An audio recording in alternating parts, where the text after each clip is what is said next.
Good evening, Jessica Van Vonderen with ABC News Sunday. Scott Morrison has sought to capture the attention of undecided voters with just 6 days to go before Australia votes.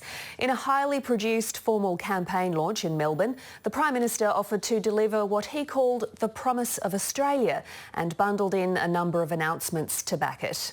Mr Morrison and his family were front and centre throughout as he made his case for them to retain the keys to the lodge for another 3 years.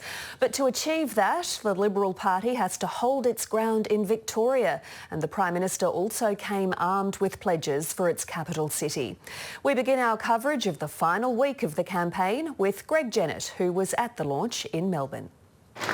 The Morrison family. Was it mother and son? My name is Marion Morrison. Or married with children? And my husband. Our dad. How good's Mum? Whichever, it certainly was the Scott Morrison Variety Hour. What are Scott's worst habits? Well, you don't have time. Being put on the spot. There's none. No, there's plenty, there's plenty. Family man, romantic, I was smitten. That was it. and sentimental bloke when reflecting on his brother-in-law's battle with MS. About the character and the strength of disabled Australians. So it began, and so it continued. My family story is not uncommon in our country. Watched on by a front bench front row, some virtually unseen in weeks, he outlined a new version of the vision thing. It is my vision for this country, as your Prime Minister, to keep the promise of Australia to all Australians. To fulfil the promise, he has to first prevent a voter pact with Bill Shorten. That's the bill you really cannot afford. And before offering new baubles of his own, I'm not getting into a spend-a-thon with Labor. They're welcome to it. a borrowing from Labor's past. Do not allow Labor's reckless spending to start. Vote Liberal and Nationals next Saturday. The Morrison spendometer started with a modest Mother's Day gift of postnatal health care, then quickly revved to the red line, $4 billion for Melbourne's east-west link of roads, bridges and tunnels that the state government isn't building.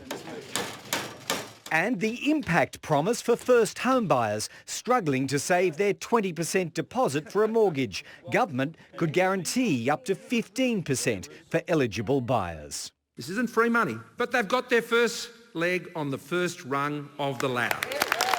A Scott Morrison Prime Ministership seemed implausible only 9 months ago. The polls and the paucity of winnable seats the coalition will have to pick up suggest the task of extending it by another 3 years will be a tough one. But the tone's now being set for the final week of campaigning, energetic and aggressive to the end. Keep the promise of Australia in this generation and the next. His promise rings true to enlightened Liberals, met muted indifference in the almost barren, inky black seats beyond, and will now be measured by the number who embrace it on Saturday. Greg Jennett, ABC News, Melbourne. Greg Jennett there from the Liberal Party launch earlier today. Our political editor Andrew Probyn is also in Melbourne. Andrew, how did the coalition launch compare to others we've seen over the years? Well, it was very different indeed, Jess, given the recent bitter past of inside the Liberal Party. It was necessarily future focused. There were no ex-leaders, there were no ex-prime ministers. It was all about the present leader. In fact, this is probably the most presidential election campaign launch we've had in recent times. It was all about Scott Morrison. Compare that to when we were in Brisbane last week. That was about Bill Shorten presenting himself as part of a wider, more experienced side. So today it was the ScoMo show, which largely matches the first 4 weeks of the election campaign, which in great part has been a one-man band. And like Labor's launch, the leader's family was conscripted for proceedings. For what purpose? Well, it served as a recasting of Scott Morrison's public persona, much in the same way that Chloe Shorten was used to soften the image of Bill Shorten.